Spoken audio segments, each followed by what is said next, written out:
السلام علیکم ورحمۃ اللہ وبرکاتہ۔ نحمدہ ونصلی علی رسول الکریم، اما بعد۔ اللہم صلی علی محمد وعلی آلہ وصحابہ اجمعین۔ سیرت النبی صلی اللہ علیہ وآلہ وسلم کا لیکچر نمبر 92 ہم آج ریکارڈ کروائیں گے، اور جنگ بدر کا بیان جو ہے وہ ہمارا جاری ہے۔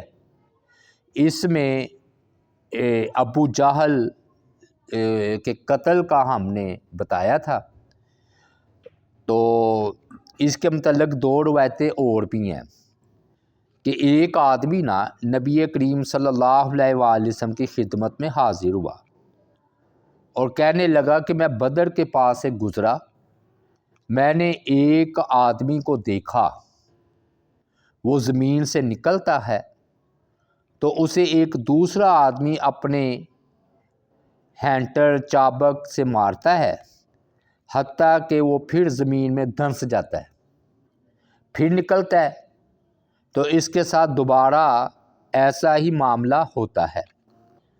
اس طرح بار بار لگاتار اس سے یہی سلوک جو ہے وہ ہو رہا ہے۔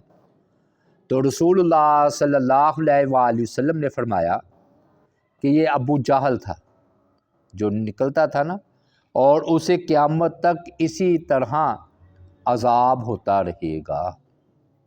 اسی طرح طبرانی کی روایت المعجم الاوسط میں کہ عبداللہ ابن عمر یہ روایت کرتے ہیں کہ ایک دفعہ میں بدر کے قریب و نواح میں چل رہا تھا، اچانک ایک گڑھے سے ایک آدمی نکلا، اس کی گردن میں زنجیر تھی۔ اس نے مجھے آواز دی، اے عبداللہ مجھے پانی پلاؤ۔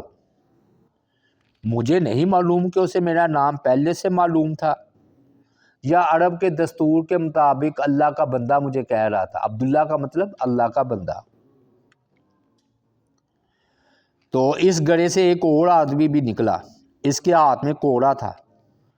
اس نے مجھ سے کہا، اے عبداللہ اسے پانی نہ پلانا، یہ کافر ہے۔ اس نے پھر اس کو کوڑا مارا تو وہ اسی گڑھے میں واپس چلا گیا۔ عبداللہ بن عمر رضی اللہ تعالیٰ عنہ کہتے ہیں میں جلدی سے اللہ کے رسول صلی اللہ علیہ وآلہ وسلم کے پاس آیا اور سارا ماجرا جو ہے وہ کہہ سنایا۔ تو آپ صلی اللہ علیہ وآلہ وسلم نے پوچھا، کیا تم نے اسے دیکھا تھا؟ میں نے کہا جی ہاں۔ آپ نے فرمایا کہ وہ اللہ کا دشمن ابو جہل تھا، اسے قیامت تک اسی طرح عذاب ہوتا رہے گا۔ اور اللہ تعالیٰ کی حکمت کے انداز بھی نرالے ہیں۔ اللہ تعالیٰ نا کمزوروں سے طاقتوروں کو مروا دیتا ہے۔ معاذ و معوذ بچے ہی تھے، اور یہ جو ہے نا عبداللہ بن مسعود، یہ جسمانی طور پر بالکل کمزور تھے، پنڈلی تھی نا ان کی کمزور تھی، اور مالی لحاظ سے بھی بالکل کمزور تھے۔ تو اللہ تعالیٰ نے اس کے ہاتھوں، عبداللہ بن مسعود رضی اللہ تعالیٰ عنہ کے ہاتھوں ابو جہل کو قتل جو ہے وہ کروایا ہے۔ اور پھر حیرت کی بات یہ کہ آخری دم تک ہوش میں رہ، بے ہوش نہیں تھا، تاکہ اپنا انجام خود اپنی آنکھوں سے باہوش و حواس دیکھے۔ اب ایک دوسرا بھی تھا سردار امیہ بن خلف، یہ وہی ہے جو حضرت بلال رضی اللہ تعالی عنہ کا سردار تھا، مالک تھا، اور بلال رضی اللہ تعالی عنہ اس کے غلام تھے، اور مکہ میں ان کو جو ہے نا بڑی بڑی اذیتیں دیتا تھا، تپتے صحرا میں لٹا دیتا، اوپر پتھر رکھ دیتا۔ تو یہ عبد الرحمن بن عوف فرماتے ہیں کہ میں نے نا امیہ بن خلف سے ایک تحریری معاہدہ کر رکھا تھا، یہ کافر مسلمانوں میں ہوتا تھا کہ وہ نا مکہ میں میرے اہل و عیال کی حفاظت کرے گا، اور میں مدینہ میں اس کے مال اور اہل کی حفاظت کروں گا۔ یعنی کہ امیہ بن خلف کا اہل و عیال مدینہ میں بھی تھا، اور عبد الرحمن بن عوف کے اہل و عیال مکہ میں تھے۔ تو انہوں نے کہا ٹھیک ہے۔ تو یہ نا ایک دوسرے کے پاس آتے جاتے بھی تھے۔ تو وہ فرماتے ہیں کہ امیہ بن خلف میرا بڑا گہرا دوست تھا، میرا نام زمانے جاہلیت میں عبد عمر تھا۔ جب میں نے اسلام قبول کیا تو نبی علیہ الصلوۃ والسلام نے میرا نام عبد الرحمن رکھا، عبد الرحمن بن عوف۔ یہ عشرہ مبشرہ میں سے ہے۔ قیام مکہ کے دوران امیہ مجھ سے اکثر ملتا رہتا تھا اور کہتا تھا، اے عبد عمر، کیا تم نے اس نام سے منہ پھیر لیا ہے جو تمہارے ماں باپ نے تمہارے لیے رکھا تھا؟ میں جواب دیتا ہاں۔ تو جب وہ مجھے ملتا نا تو مجھے چلانے کے لیے عبد عمر ہی کہتا تھا، عبد الرحمن نہیں کہتا تھا، تو میں اسے کوئی جواب نہ دیتا۔ بالآخر اس نے ایک دن کہا کہ جب میں تمہیں عبد عمر کہتا ہوں تو تم مجھے جواب نہیں دیتے، تو عبد الرحمن میں بھی پسند نہیں کرتا، توبہ نعوذ باللہ، ہاں جی، کیونکہ میں الرحمن کو نہیں جانتا، لہذا میں تمہیں اس کی طرف منسوب نہیں کروں گا۔ تم خود ہی کوئی ایسا نام بتاؤ جس سے میں تمہیں پکارا کروں، کیونکہ جب میں تمہیں عبد عمر کہتا ہوں تم جواب نہیں دیتے۔ تو عبد الرحمن بن عوف کہتے ہوئے وہ میرے جاہلی نام سے پکارتا، میں اسے جواب نہ دیتا اور اس کی طرف کوئی توجہ نہ کرتا۔ میں نے اسے کہا، اچھا ایک دن کہا، اے امیہ، تیرا جو دل کرتا ہے میرا نام رکھ لے۔ اس نے کہا، تو عبد الالہ ہے، یعنی کہ الہ کا بندہ، تو الہ تو اللہ ہے۔ تو میں نے تسلیم کر لیا کہ یہ ٹھیک ہے۔ اس کے بعد جب وہ میرے قریب سے گزرتا تو مجھے عبد الالہ کہتا، الہ کا بندہ، تو میں جواب دیتا، وہ مجھ سے باتیں کرنے لگتا۔ تو جب جنگ بدر ہوئی تو یہ بھی آیا ہوا تھا، تو بدر کے دن میں اس کے قریب سے گزرا، میں نے دیکھا کہ اس کا بیٹا علی وہ بھی اس کے ساتھ ہی کھڑا ہے، اور میرے پاس کچھ زیریں ہیں جو میں نے دشمن سے چھین کر لا رہا تھا، یعنی کہ مال غنیمت کے طور پر۔ امیہ نے مجھے دیکھا تو بولا، اے عبد عمر، میں نے کوئی جواب نہیں دیا، پھر کہنے لگا عبد عمر، پھر اس نے کہا، اے عبد الہ، تو میں اس کی طرف متوجہ ہو گیا، کہنے لگا کیا تمہیں میری ضرورت نہیں ہے؟ کیا میں تمہارے ان جو زیریں ہیں ان سے زیادہ قابل ترجیح نہیں؟ آج جیسا منظر میں نے کبھی نہیں دیکھا۔ یہ امیہ بن خلف کہہ رہا ہے، کیا تمہیں دودھ کی ضرورت نہیں؟ مطلب یہ ہے کہ مجھے قیدی بنا لو تو میں پھر فدیے کے طور پر تمہیں اونٹنیاں دوں گا، وہ پھر تم دودھ دو کر پینا۔ قیدی ہونے کا مطلب یہ تھا کہ پھر میں قتل سے بچ جاؤں گا، قید جو ہو گیا، اسے اپنی موت نظر آ رہی تھی، تو اس نے کہا کہ تم مجھے اپنا قیدی بنا لو، قیدی ہو گیا تو پناہ بھی ہو گئی، سمجھ آ گئی نا؟ تو کہ یہ عبد الرحمن بن عوف کا قیدی ہے۔ تو یہ سن کر میں نے زیریں پھینک دی کہ بھی یہ کیا ہے، یہ تو معمولی چیز ہے، یہ بڑی اہم چیز ہے۔ امیہ بن خلف اس کا بیٹا، میں اس کو بیٹے کو لے کر چل دیا۔ اسی دوران میں نے امیہ سے پوچھا، آپ لوگوں میں وہ آدمی کون ہے؟ امیہ نے پوچھا مجھ سے، عبد الرحمن بن عوف کہتے ہیں، جس نے اپنے سینے پر شتر مڑ کا پڑ لگا رکھا تھا۔ میں نے کہا، وہ حمزہ بن عبد المطلب ہے۔ امیہ نے کہا کہ وہی شخص ہے جس نے ہماری صفوں میں تباہی مچا رکھی تھی۔ حمزہ بن عبد المطلب بڑے بہادر تھے، کہنے لگا انہوں نے تو بڑی تباہی مچائی ہے۔ پھر اس نے پوچھا، وہ چھوٹے قد اور بڑے پیٹ والا آدمی کون تھا؟ میں نے بتایا کہ وہ سماک تھا۔ اس نے کہا، اس نے بھی بڑی تباہی مچا رکھی تھی۔ ہاں جی، اب نا بلال رضی اللہ تعالیٰ یہ جا رہے ہیں، امیہ بن خلف، عبد الرحمن بن عوف اور علی، اور یہ گویا قیدی بنا کر میں لے جا رہا ہوں ان کو، یہ میرے ہیں۔ بلال رضی اللہ تعالیٰ عنہ کی نظر پڑ گئی، وہ بڑا ظلم کرتا تھا۔ تو بلال نے جیسے ہی امیہ کو دیکھا تو اونچی آواز سے انصار کو بلایا اور کہے، انصاریو، یہ رہا کفر کا امام امیہ بن خلف، اگر یہ بچ گیا تو میں نجات نہیں پاؤں گا۔ مطلب یہ تھا کہ میں نے اس کو مارنا ہی مارنا ہے، تو تم بھی میری مدد کرو۔ بلال رضی اللہ تعالیٰ عنہ بڑے معتبر تھے، موذن رسول تھے، ان کی آواز سن کر انصاری سارے اکٹھے ہو کر امیہ پر ٹوٹ پڑے۔ تو جیسے اونٹنی اپنے بچے کی بو پا کر اپنے بچے کی طرف لپکتی ہے نا، لوگوں نے ہمیں گھیرے میں لے لیا۔ یہ عبدالرحمن بن عوف سارا واقعہ بیان کر رہے ہیں۔ میں امیہ کا بچاؤ کر رہا تھا کہ امیہ کسی طرح بچ جائے، کیونکہ میرا قیدی اب پیسے پوسے آنے ہیں، اونٹنیاں۔ تو میں نے اس کی حتیٰ کہ حفاظت کی غرض سے اپنے آپ کو اس کے اوپر گرا دیا، یعنی کہ میرا جسم اس کے اوپر تھا، وہ میرے نیچے تھا۔ ادھر نہ حضرت حباب تھے، انہوں نے نہ اس کے بیٹے علی پر ایسی تلوار چلائی، ہیں جی، تو اس کی ٹانگ اڑا دی۔ وہ جب امیہ بن خلف نے یہ منظر دیکھا کہ میرے بیٹے کی ٹانگ ہی کٹ گئی ہے، اس نے ایسے زور کی چیخ ماری، فرماتے ہیں میں نے اتنی زوردار چیخ کبھی نہیں سنی جتنی زوردار اس نے چیخ ماری۔ پھر حضرت عمار رضی اللہ تعالیٰ عنہ، یہ یاسر کے بیٹے تھے، علی بن امیہ کو قتل ہی کر دیا۔ اس نے جب اپنے بیٹے کو دیکھا کہ وہ قتل ہی ہو گیا، ہاں جی، تو وہ بڑا رویا، امیہ چیخیں مارنے لگ گیا۔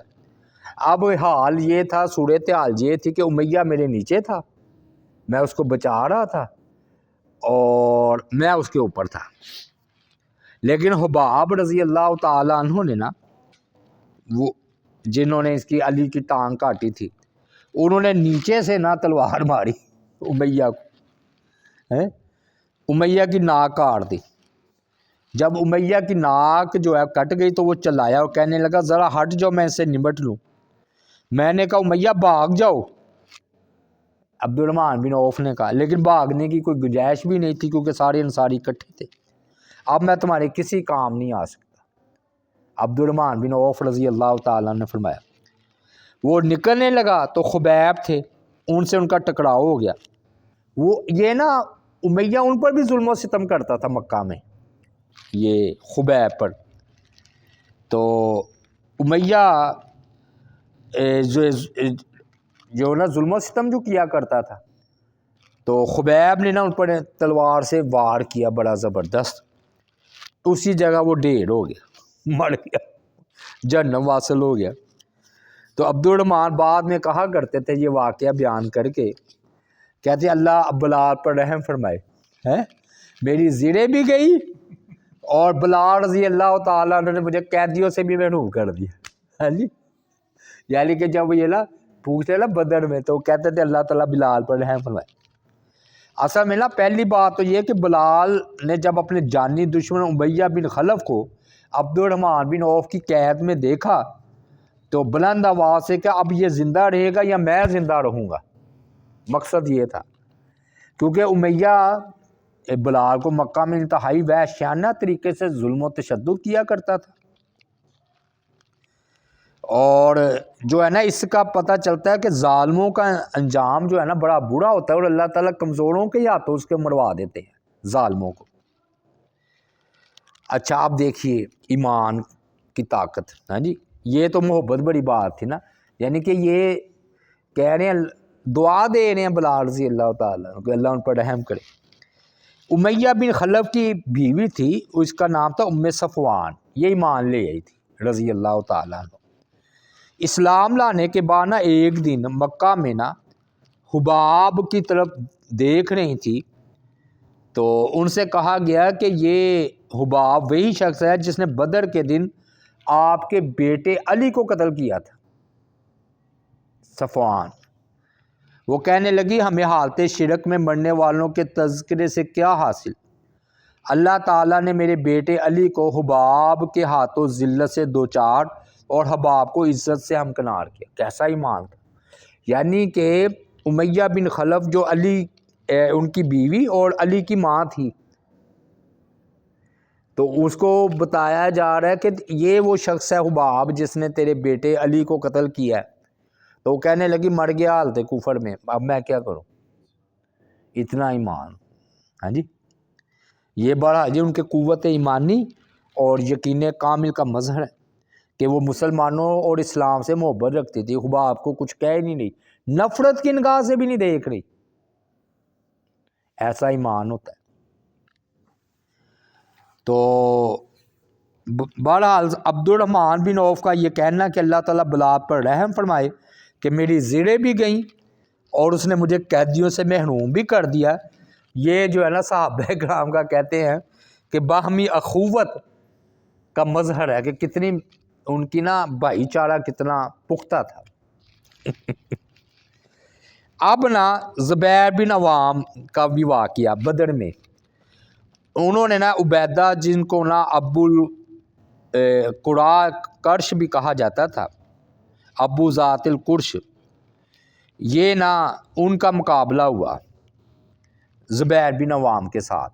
تو حالت یہ تھی، فرماتے ہیں اس نے مجھے دیکھ کر للکارا کہ ہمت ہے تو آؤ میرے مقابلے میں۔ میں نے اس کا چیلنج قبول کر لیا، پھر میں تاک کر اس کی طرف برچھی ماری میں نے۔ زبیر بن عوام فرماتے ہیں وہ سیدھی اس کی آنکھ میں گھس گئی برچھی۔ اچھا نا، یہ فرشتوں کی بھی اللہ کی بھی مدد تھی، بس ایک ہی ضرب سے اس کا کام تمام ہو گیا، ادھر ہی ڈھیر ہو گیا وہ، ہاں جی۔ اب لیکن میری برچھی اس کی آنکھ میں اس طرح پیوست ہو گئی کہ میں نے اسے نکالنے کی بڑی کوشش کی مگر وہ نہ نکلی۔ پھر میں نے اس کی گردن پر اپنا پاؤں رکھا اور برچھی کو بار بار بہت زور سے کھینچا۔ اس طرح میں نے بڑی مشکل سے اپنی برچھی باہر نکالی تھی۔ نکل تو آئی لیکن اس کا پھل ٹیڑھا ہو گیا تھا۔ تو یہ میں سمجھتا ہوں کہ یہ فرشتوں کی بھی ساتھ غیبی مدد ہے، یعنی اتنی زوردار تو نہیں برچھی اندر جا سکتی، وہ نکلنا ہی مشکل ہو گئی۔ اب آگے کی سنیے، نبی علیہ السلام نے نا زبیر سے وہ برچھی طلب کی جو تو انہوں نے آپ کی خدمت میں پیش کر دی۔ تو آپ نے پھر نا وفات تک اس برچھی کو اپنے پاس رکھا، نبی علیہ السلام۔ پھر جب آپ کی وفات ہوئی تو وہ برچھی انہوں نے واپس آ گئی ان کے پاس۔ پھر ابو بکر رضی اللہ تعالیٰ انہوں نے برچھی طلب فر کر لی کہ وہ برچھی مجھے دے دو، انہوں نے ان کو دے دی، ان کے حوالے کر دی۔ سیدنا ابو بکر کے انتقال کے بعد حضرت عمر نے بھی طلب کر لی وہ برچھی، حضرت عمر کو بھی دے دی۔ جب وہ شہید ہو گئے تو حضرت زبیر نے یہ برچھی پھر واپس لے لی، حضرت عثمان نے پھر طلب کر لی۔ اصل میں ہوا یہ ہے کہ وہ ہر صحابی چاہتے تھے نبی علیہ السلام کے نا نقش قدم پر چلے۔ جب نبی علیہ السلام نے جو وہ برچھی مانگ لی ان سے اور وفات تک ان کے پاس رہی، تو پھر ابو بکر نے بھی چاہا، یعنی کہ وہ برچھی قیمتی نہیں تھی کہ کوئی بڑا، وہ بس محبت تھی نبی علیہ السلام سے نا، کہ نبی علیہ السلام نے یہ برچھی لی ہے تو ابو بکر نے بھی لے لی، عمر نے بھی لے لی، عثمان نے بھی لے لی۔ سمجھ آ گئی نا میری؟ تو ان کی شہادت کے بعد یہ برچھی آل حضرت علی کے پاس آ گئی، حضرت علی نے بھی مانگ لی، وہ ان کے پاس چلی گئی۔ پھر یہ عبداللہ بن زبیر کے قبضے میں آ گئی ان کی شہادت کے بعد۔ عبداللہ بن زبیر ان کے بیٹے تھے نا، تو مدت تک انہی کے پاس رہی تاکہ وہ نا حجاج بن یوسف کے جو ہے نا وقت میں حجاج بن یوسف نے ان کو شہید کر دیا تھا، یہ عبداللہ بن زبیر رضی اللہ تعالیٰ عنہ، اور یہ وہی ہیں غالباً جو کہ مدینہ میں ان کی پہلی پیدائش انہی کی ہوئی تھی۔ اب ایک اور ہے جی ابو البختری، ابو البختری، وہ بھی قتل ہو گیا ہے، لیکن اصل میں نا نبی علیہ السلام نے نا بدر کے دن آ تو گیا تھا وہ بدر میں لڑنے کے لیے، تو آپ نے منع کر دیا تھا کہ ابو البختری کو قتل نہ کوئی کرے۔ اس کی وجہ یہ تھی کہ اس نے نبی علیہ السلام کا ساتھ دیا تھا کئی موقعوں پر، حتیٰ کہ شیب ابی طالب میں نا جب سب نے بائیکاٹ کیا تھا تو اس نے نا اس بائیکاٹ کا جو نا تھا نا معاہدہ، اس کو چاک کرنے میں ابو البختری نے بڑی بھاگ دوڑ کی تھی۔ تو مطلب یہ ہے کہ اس نے نبی علیہ السلام کا ساتھ دیا تھا ہر موقع پر۔ تو بدر میں جو دیکھا دیکھی آ گیا، تو آپ نے فرمایا کہ ابو بختری نظر آئے نا تو اس کو کسی نے قتل نہیں کرنا، آیا واپس چلا جائے گا۔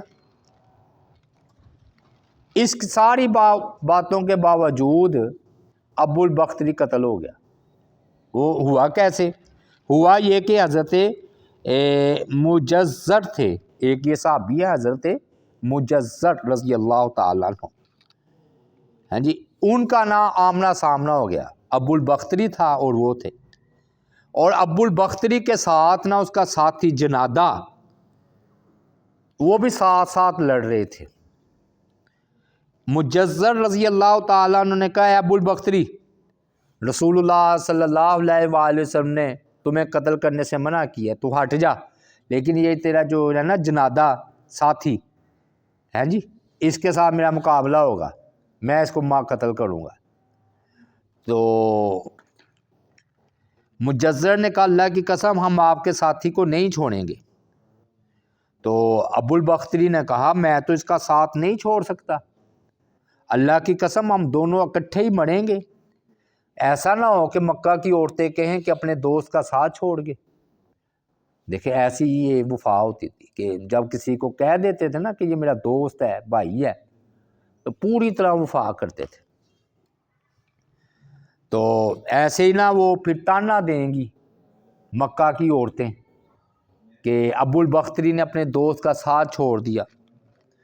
اس کے بعد دونوں میں بھرپور مقابلہ ہوا، تو سیدنا مجزر رضی اللہ تعالیٰ عنہ نے نا ابو البختری کو موت کے گھاٹ اتار دیا، باز ہی نہیں نہ آ رہا تھا۔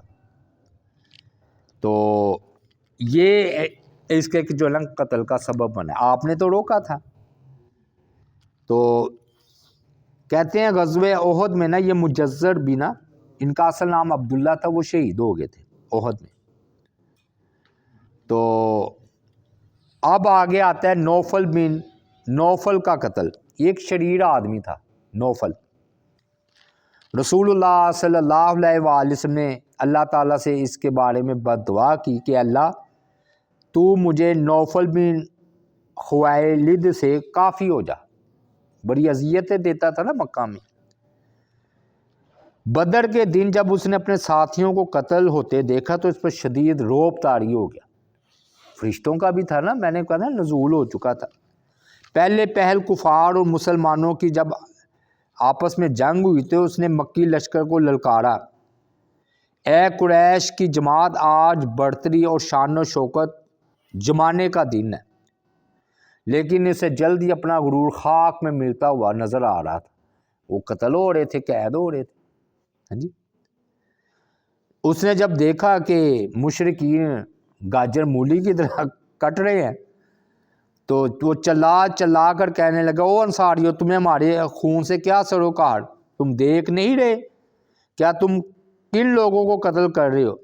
کیا تمہیں دودھ کی حاجت نہیں؟ مطلب یہ تھا کہ قید کر لو تاکہ تمہیں ہم فدیے کے طور پر اونٹنیاں دے کر ہم آزادی حاصل کر لیں۔ اب جبار رضی اللہ تعالیٰ عنہ نے نا نوفل کو قید کر لیا کہ چلو واقعی اونٹنیاں ملیں گی دودھ والی، وہی عبد الرحمن بن عوف رضی اللہ تعالیٰ سے وہ اسے باندھ کر لے جا رہے تھے۔ راستے میں نا حضرت علی کو انہوں نے دیکھا کہ ان کی طرف آ رہے ہیں۔ انہوں نے جبار رضی اللہ تعالیٰ عنہ سے کہا، اے میرے انصاری بھائی، یہ تمہارے ساتھ کون ہے؟ تو لات و عزیٰ کی قسم، یہ نوفل نے کہا کہ یہ مجھے قتل کرنے آ رہا ہے۔ جبار نے اسے بتایا کہ یہ علی ہے رضی اللہ تعالیٰ۔ اس نے کہا کہ میں نے آج تک اس شخص سے بڑھ کر بڑک رفتار آدمی کوئی نہیں دیکھا، اتنی بڑک رفتاری سے لڑتا ہے۔ نوفل نے کہا، اتنے میں حضرت علی نے اس پر حملہ کر دیا، ہاں جی، رضی اللہ تعالیٰ۔ حضرت علی کی تلوار اس کی ڈال میں پھنس گئی، انہوں نے اسے کھینچا، پھر وار کیا تو تلوار زیرہ کاٹتے ہوئے اس کی دونوں پنڈلیوں کو کاٹ گئی، پھر اس پر تیسرے وار کر کے اسے قتل ہی کر دیا۔ رسول اللہ صلی اللہ علیہ وآلہ وسلم سے جب حضرت علی کی ملاقات ہوئی تو فرمایا، کس کو نوفل کے بارے میں کوئی علم ہے؟ کون جانتا ہے نوفل کے بارے میں؟ تو حضرت علی رضی اللہ تعالیٰ عنہ نے کہا، جی ہاں اے اللہ کے رسول، میں نے اسے قتل کیا۔ تو آپ صلی اللہ علیہ وآلہ وسلم نے تکبیر بلند کی اور کہا تمام تعریفیں اللہ کے لیے جس نے نوفل کے بارے میں میری دعا قبول فرمائی۔ آپ نے دعا کی تھی نا، یا اللہ کافی ہو جا، قتل ہی ہو گیا۔ اب لو جی وہ بات آ گئی کہ ان کی لاشوں کا کیا بنا جو قتل ہوئے ہیں۔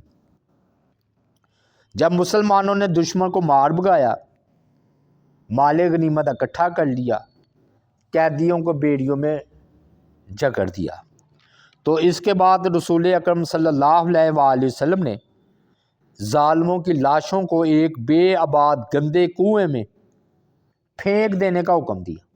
میں نے کہا نا یہ کافروں کے لیے ضروری نہیں ہے کہ ان کو دفن بھی کیا جائے۔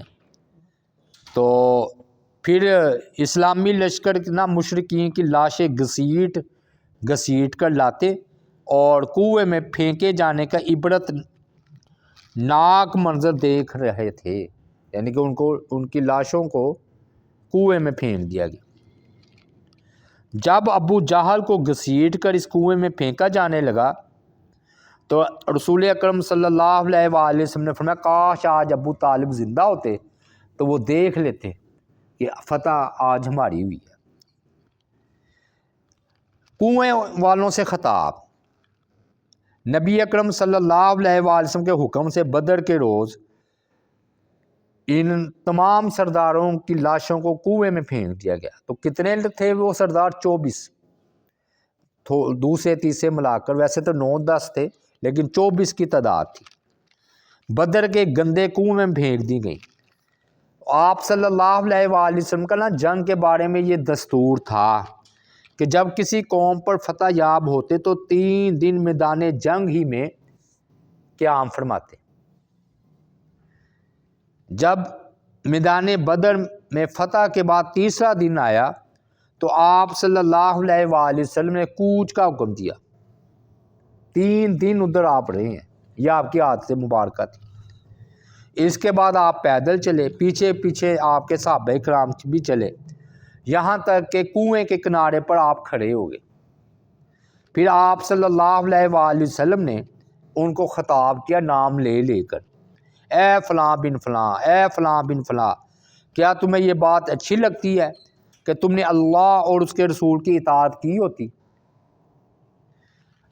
اور ہم سے جو ہمارے رب نے جو وعدہ فرمایا تھا اسے تو ہم نے برحق پایا، بس تم سے تمہارے رب نے جو وعدہ کیا تھا کیا تم نے اسے برحق پایا، یعنی کہ وعدہ سچا ہوا۔ حضرت عمر رضی اللہ تعالی عنہ کا اظہار تعجب، انہوں نے کہا اللہ کے رسول آپ مردہ لاشوں سے خطاب کر رہے ہیں؟ اس کا مطلب یہ ہے کہ نبی علیہ السلام نے حضرت عمر کو یہ عقیدہ دیا تھا کہ یہ نہیں سنتے، تبھی تو حضرت عمر نے کہا ہے۔ تو کیا آپ جو ہے نا ایسے جسموں سے خطاب کریں جن میں روح ہی نہیں ہے؟ تو رسول اللہ صلی اللہ علیہ وآلہ وسلم نے فرمایا اس ذات کی قسم جس کے ہاتھ میں محمد صلی اللہ علیہ وآلہ وسلم کی جان ہے، میں جو کچھ کہہ رہا ہوں اسے تم لوگ ان سے زیادہ نہیں سن رہے، یعنی کہ اللہ تعالیٰ نے معجزاتی طور پر ان کو سنا رہا ہے۔ اچھا دلچسپ 2-3 باتیں ادھر، بریلوی بڑی دلیل لاتے ہیں، دیکھیں جی پھر وہ مردے سنتے ہیں تو خطاب کیا ہے، تو ہم کہتے ہیں تم تو کہتے ہو اللہ کا ولی سنتا ہے، یہ تو کافر تھے، کافر بھی سنتے ہیں، ایک بات۔ دوسری بات یہ ہے کہ یہ معجزہ تھا، فرمایا الآن اب سنتے ہیں، یہ تو نہیں کہ ہر وقت سنتے ہیں۔ تیسری بات اس سے یہ مسئلہ بھی معلوم ہوا، بعض لوگ کہہ دیتے جی یہ رمضان المبارک میں ہوئی تھی نا جنگ، 17 رمضان المبارک، 3 دن آپ نے ادھر قیام پڑھا تو 20 یا 21 رمضان المبارک ہو گیا ہوگا۔ تو بعض لوگ کہتے ہیں قبر میں حساب کتاب نہیں ہوتا، تو یہ حساب کتاب تو شروع ہے کافروں کا کہ جو اللہ تعالیٰ نے تم سے وعدہ کیا تھا وہ تم نے پا نہیں لیا۔ بات میں سمجھا پا رہا ہوں، یہ بھی ایسی چھوڑی ہوئی بات ہے کہ جی رمضان المبارک میں قبر کا جو ہے نا حساب کتاب نہیں ہوتا، ہو تو رہے، اگر مومن ہے تو پھر دیر کیوں، اور اگر کافر ہے تو پھر اس کو بھی ہم کیوں کہیں کہ لیٹ ہو، تو بہرحال یہ کوئی بات نہیں ہے۔ جہنم کے دروازے بند ہوتے ہیں، عالم برزخ کے تو نہیں کہا۔ تو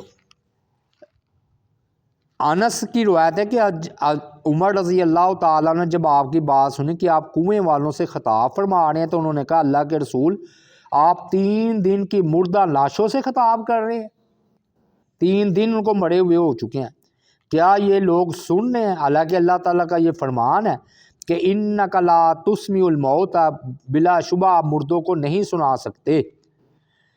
تو آپ صلی اللہ علیہ وآلہ وسلم نے فرمایا اس ذات کی قسم جس کے ہاتھ میں میری جان ہے، تم لوگ ان سے زیادہ نہیں سن رہے ہو جو میں ان سے کہہ رہا ہوں، لیکن یہ جواب دینے کی طاقت نہیں رکھتے۔ ہاں جی، یہ فتح الباری کا جی حوالہ دے رہے ہیں اور بخاری کا۔ ہاں جی، اور انہم الان یسمعون ما اقول، ابن عمر کی روایت ہے کہ بلا شبہ اس وقت جو میں کہہ رہا ہوں یہ لوگ سن رہے ہیں۔ تو بہرحال جی آپ نے سرداروں کا نام لے کر پکارا ہے کہ اے عتبہ بن ربیعہ، اے شیبہ بن ربیعہ، اے امیہ بن خلف، اے ابو جہل بن ہشام، اے کنویں والو۔ ہاں جی، آپ صلی اللہ علیہ وآلہ وسلم کا یہ خطاب ذکر کر رہے ہیں، تم نے اپنے نبی کے بہت برے رشتہ دار تھے، تم نے مجھے جٹلایا، لوگوں نے میری تصدیق کی، تم نے مجھے میرے وطن سے نکالا، اوروں نے مجھے پناہ دی، تم نے میرے ساتھ جنگ کی، اوروں نے میری مدد کی، پھر فرمایا تم سے تمہارے رب نے جو وعدہ کیا تھا کیا تم نے اسے بڑھا کر پایا؟ تو آج بھائی ہم اس مقام پر پہنچے ہیں کہ کنویں سے والوں سے اللہ تعالیٰ نے جو نبی علیہ الصلوۃ والسلام نے جو ہے نا خطاب فرمایا۔ اللہ تعالیٰ سے دعا ہے اللہ تعالیٰ ہمیں جو ہے نا عمل کرنے کی توفیق عطا فرمائے۔ وما علینا الا البلاغ المبین۔